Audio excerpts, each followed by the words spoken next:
जय हिंद दोस्तों। आज के वीडियो में हम आपको बताएंगे कक्षा 11वीं वार्षिक परीक्षा पेपर। दोस्तों आपका जो यहाँ पर हिंदी का पेपर होने वाला 3 अप्रैल को। दोस्तों इस पेपर का पूर्णांक होने वाला 80 अंकों का समय होने वाला 3 घंटे का। इस पेपर में टोटल यहाँ पर 23 क्वेश्चन पूछे जाने वाले। दोस्तों हम यहाँ पर गारंटी देते हैं कि आपका इसी पेपर से यहाँ पर परीक्षा में आने वाला है, ठीक है। मतलब दोस्तों मैं आपको गारंटी देता हूँ आपके इस पेपर में से 80 नंबर में से आप 75 नंबर इस पेपर के माध्यम से लेकर आ जाएंगे, क्योंकि दोस्तों यहाँ पर अलग अलग जिले के यहाँ पर अलग अलग पेपर आ रहे सेट के अनुसार। बट दोस्तों हम गारंटी देते हैं कि आपको इसी पेपर में से 75 नंबर के पसने वाले हैं, ठीक है। तो यहाँ पर देख लीजिए आपको इस पेपर का यहाँ पर कोड भी मिल जाएगा, ठीक है। आपको इस पेपर को पूरा अच्छे से याद कर लेना है। यहाँ पर पहला क्वेश्चन देखिए, सही विकल्प चुनकर लिखिए। ये आपकी परीक्षा में 6 नंबर के सही विकल्प पूछे जाने वाले हैं। तो पहला सही विकल्प पूछा है संगार काल किस काल को कहा जाता है, तो इसको तो लगा लीजिए। इसमें आपका स वाला जीती काल आ जाएगा। अब आपका यहाँ पर दूसरा यहाँ पर सही विकल्प देख लीजिए, अपू के साथ 2.5 साल पाठ गद्य की विदा है, तो इसका आंसर लगा लीजिएगा। इसमें आपका द वाला संस्मरण है, इसमें आपका राइट उत्तर आ जाएगा। अब आपका तीसरा यहाँ पर सही विकल्प देख लीजिए, शब्दकोश की निर्देशकों को कहते हैं, तो इसको तो लगा लीजिए। इसमें आपका स वाला दोनों इसमें आपका राइट उत्तर आ जाएगा।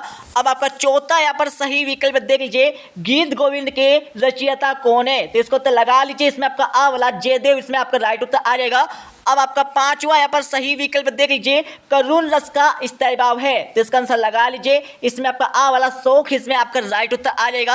अब आप यहाँ पर देख लीजिए, छठा यहाँ पर सही विकल्प पूछा है, अर्थ के आधार पर वाक्य के भेद होते हैं, तो इसको तो लगा लीजिए। इसमें आपका द वाला 8 प्रकार के होते हैं। अब यहाँ पर देख लीजिए क्वेश्चन 2 में आपको क्या करना है, खालिस्तान की पूर्ति करना है, तो इनका आंसर लगाते जाइए। पहले में आपका कबीर आ जाएंगे, दूसरे में आपका यहाँ पर उदयन मार्टन आ जाएंगे, वो तीसरे खालते में आपका यहाँ पर 3 आ जाएगा, चौथे खालते में आपका यति, पांचवें खालते में आपका 5, छठे खालते में आपका यहाँ पर रवि, और सातवें खालते में आपका यहाँ पर पूर्णिमा आ जाएंगे, ठीक है, जिससे 7 नंबर यहाँ से कंप्लीट हो जाएंगे। अब यहाँ पर देख लीजिए क्वेश्चन 3 में आपको क्या करना है, सही जोड़ी का मिलान करना है, तो यहाँ पर फटाफट यहाँ पर सही जोड़ी का मिलान कर लीजिएगा। कर्मवीर में आप लगा लीजिए माखन लाल चतुर्वेदी, और दूसरे में आप देख लीजिए राजस्थान की रजत बूंदे किसकी रचना है, तो अनुपम मिश्र की रचना है। तीसरा आपको देख लीजिए ध्वनियों के समूह को हम यहाँ पर भाषा कहते हैं। रोला में होती है 11 और 13 की विराम होती है। कुल की कहानी का मतलब होता है यहाँ पर परिवार की मर्यादा होता है। अनौपचारिक पत्र में हमारा मैत्री भाव हो जाएगा, ठीक है, जिससे 6 नंबर यहाँ पर सही जोड़ के कंप्लीट हो जाएंगे। अब आपका क्वेश्चन 4 में आपको क्या करना है, क्वेश्चन 4 में आपको एक वाक्य उत्तर देना है। ये आपकी प्रश्न 7 नंबर का पूछे जाने वाले। तो पहला क्वेश्चन देख लीजिए, मानव शरीर का निर्माण किन पंच तत्व से हुआ है, तो इनका उत्तर लगा लीजिए। पहला आपका हो जाएगा हवा, दूसरा आपका हो जाएगा पानी, तीसरा आपका हो जाएगा अग्नि, और चौथा आपका हो जाएगा यहाँ पर आकाश। उसके बाद यहाँ पर 5वां आपका हो जाएगा यहाँ पर मिट्टी हो जाएगा, ठीक है। तो इनको अच्छे से लिख लीजिए, और वैसे आप सभी को पता होगा। और यहाँ पर दूसरा देख लीजिए, दूसरे क्वेश्चन में आपको क्या करना है, छंद की परिभाषा लिखना है। इस क्वेश्चन में छंद की परिभाषा लिखना है, ठीक है। वो तीसरे क्वेश्चन में आपको क्या करना है, मोवन के गुरु का नाम क्या था, तो मोवन के गुरु जी का नाम क्या था, तो इसको तो लगा लीजिए। इसमें आपका आ जाएगा मास्टर, इसको तो लगा लीजिए। यहाँ पर तीसरे क्वेश्चन का मास्टर त्रिलोक सिंह, यहाँ पर इसको तो लगा लीजिए मास्टर त्रिलोक सिंह, इसमें आपका राइट उत्तर आ जाएगा तीसरे क्वेश्चन में, ठीक है। अब यहाँ पर देख लीजिए चौथा क्वेश्चन पूछा है, सीधे मुंह बात ना करना मुहावरे का अर्थ लिखिए। सीधे मुंह बात ना करना मुहावरे का अर्थ बताना है, तो इसको तो लगा लीजिए। इसमें आपका आ जाएगा अकड़ कर बात करना, तो इसको तो लगा लीजिए अकड़ कर बात करना, इसको उत्तर आ जाएगा, ठीक है। अकड़ कर बात करना, इसका उत्तर आपका आ जाएगा चौथे क्वेश्चन का।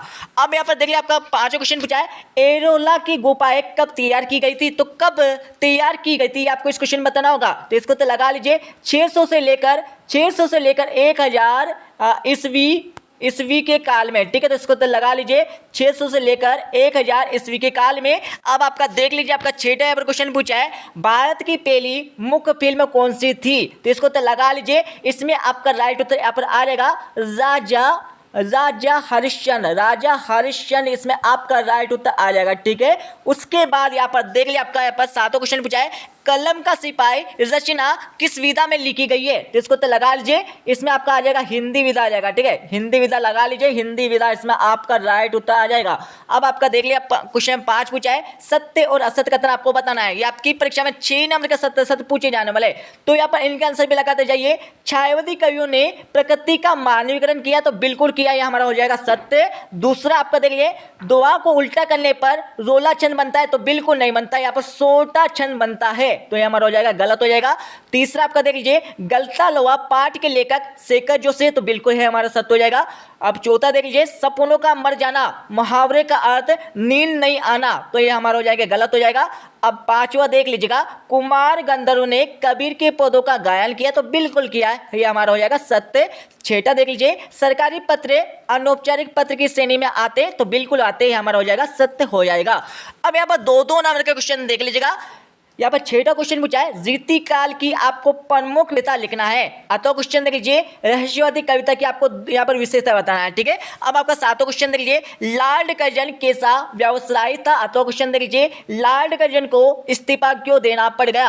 अब यहाँ पर देख लीजिए, इसका यहाँ पर आठवां क्वेश्चन पूछा हमारा, कहानी तथा उपन्यास में आपको अंतर बताना है। अतः क्वेश्चन देख लीजिए, नाटक एवं एकांकी में आपको अंतर बताना है। बहुत दोस्तों यहाँ पर सरल पेपर आने वाला आपकी परीक्षा में, ठीक है। यहाँ पर नौवां क्वेश्चन देख लीजिए, लता मंगेशकर को भारतीय गायकों में बेजोड़ क्यों कहा गया। अथवा क्वेश्चन देख लीजिए, तातुस ने बेबी हालदार को पेन और कॉपी देकर क्या कहा था। अब यहाँ पर 10वां क्वेश्चन देख लीजिए, डायरी लेखन की कोई दो आपको विशेषता बताना है। तो क्वेश्चन देख लीजिए, फ्लैशबैक तकनीक के दो आपको बिंदु लिखना है। 11वां क्वेश्चन देख लीजिए, कवि ने अपने आप को दीवाना क्यों कहा। तो क्वेश्चन देख लीजिए, अपना घर से क्या तात्पर्य है, इससे बोलने की बात क्यों की गई है। अब यहाँ पर 12वां क्वेश्चन देख लीजिए, प्रबंध काव्य और यहाँ पर मुक्त काव्य में आपको अंतर बताना है। तो क्वेश्चन आपको कहना है, स्थायी भाव और व्यभिचारी भाव में आपको अंतर बताना है, ठीक है। अब आपका 13वां क्वेश्चन देख लीजिए, बिंब विधान योजना से क्या तात्पर्य है, उदाहरण सहित आपको बताना है। तो क्वेश्चन देख लीजिए, लक्ष्यनाथ शब्द शक्ति किसे कहते हैं, उदाहरण सहित आपको बताना है। अब यहाँ पर देख लीजिए, आपका 14वां क्वेश्चन दिया हमारा, शब्द युग्म किसे कहते हैं या कितने प्रकार के होते हैं। तो क्वेश्चन देख लीजिए, क्रिया विशेषण किसे कहते हैं, एक उदाहरण आपको देना होगा। अब आपका देख लीजिए, आपका यहाँ पर 15 क्वेश्चन दिया है, ये आपकी परीक्षा में 2 नंबर का आने वाला है। आपको इन वाक्यों को शुद्ध करके लिखना है, ठीक है। उसके बाद यहाँ पर 16 क्वेश्चन देख लिया। 16 क्वेश्चन आपको क्या करना है, कबीर अथवा मीरा का काव्यगत परिचय आपको देना है। 2 रचना आपको लिखना होगा, भावपक्ष कला पक्ष आपको लिखना होगा, साहित्य में स्थान आपको लिखना होगा। अब आपका 17वां क्वेश्चन देखिए, मनु भंडारी अथवा शेखर जोशी का आपको साहित्य परिचय लिखना है। 2 रचना आपको लिखना है, भाषा शैली आपको लिखना है, साहित्य में स्थान आपको देना है। अब आपका 18वां क्वेश्चन देख लीजिए। 18वें क्वेश्चन में आपको भाव पल्लवन करना है। भाव क्या करना है, पल्लवन करना है। ये आपके प्रश्न 3 नंबर का आने वाला है।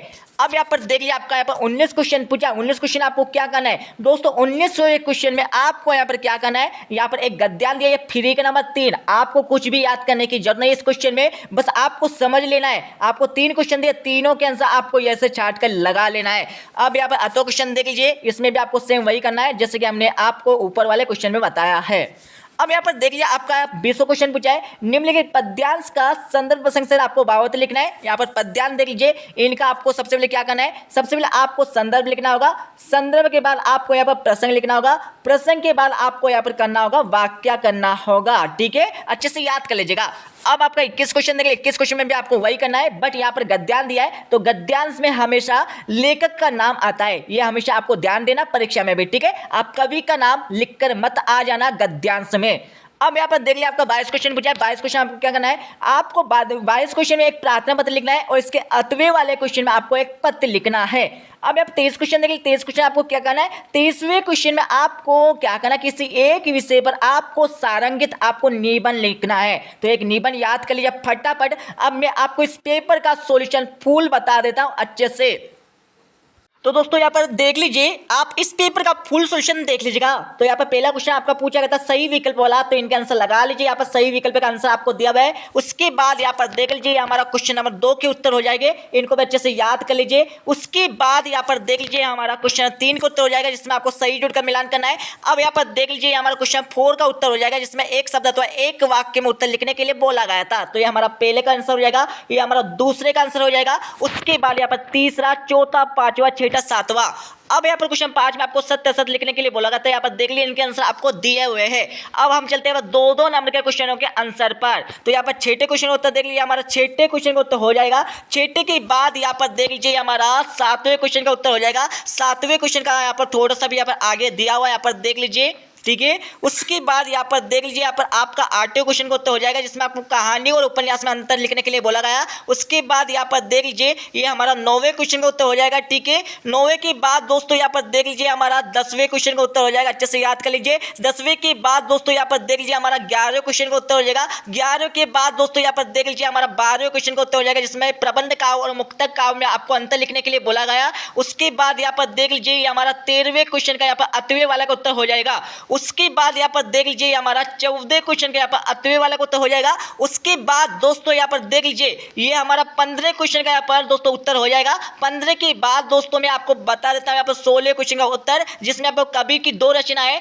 भाव पक्ष कला पक्ष से, और इसके बाद आपको साहित्य में स्थान यहाँ पर इस तरह से लिखने के लिए बोला गया है, ठीक है। अब यहाँ पर देख लीजिए यहाँ पर 17वें क्वेश्चन का उत्तर लगा लीजिए, जिसमें आपको मन्नू भंडार की यहाँ पर 2 रचनाएं भाषा शैली साहित्य में स्थान आपको लिखने के लिए बोला गया, ठीक है। अब यहाँ पर देख लीजिए दोस्तों यहाँ पर 18वें क्वेश्चन का यहाँ पर 8वें वाला का उत्तर आपको मिल जाएगा, जिसमें आपको चरित्र सबसे बड़ा धन है, तो इसका भाव पल्लवन करने के लिए आपको बोला गया है, तो इसको तो लगा लीजिए अच्छे से। उसके बाद यहाँ पर देख लीजिए हमारा 19वें क्वेश्चन का उत्तर हो जाएगा। 19वें के बाद दोस्तों यहाँ पर देख लीजिए ये हमारा 20वें क्वेश्चन का उत्तर मैं आपको अच्छे से बता देता हूँ, जिससे आप अच्छे से याद कर पाएंगे। तो ये हमारा 20वें क्वेश्चन का उत्तर हो जाएगा। 20वें के बाद यहाँ पर देख लीजिए ये हमारा 21वें क्वेश्चन का उत्तर हो जाएगा। 21वें के बाद यहाँ पर देख लीजिए हमारा 22 क्वेश्चन का उत्तर हो जाएगा। आपको अच्छे से लिख कर याद कर लेना, क्योंकि दोस्तों आपके पास टाइम बहुत कम नहीं दोस्तों, ज़्यादा है, ठीक है। आप आराम से याद कीजिए, ठीक है, टेंशन ना लीजिए, ठीक है। उसके बाद यहाँ पर देखिए आपका 23 क्वेश्चन का यहाँ पर उत्तर आपको मिल जाएगा, जिसमें आपको यहाँ पर क्या करना है, रूपरेखा सहित आपको निबंध देना है, ठीक है। तो यह हमारा पेपर कंप्लीट हो गया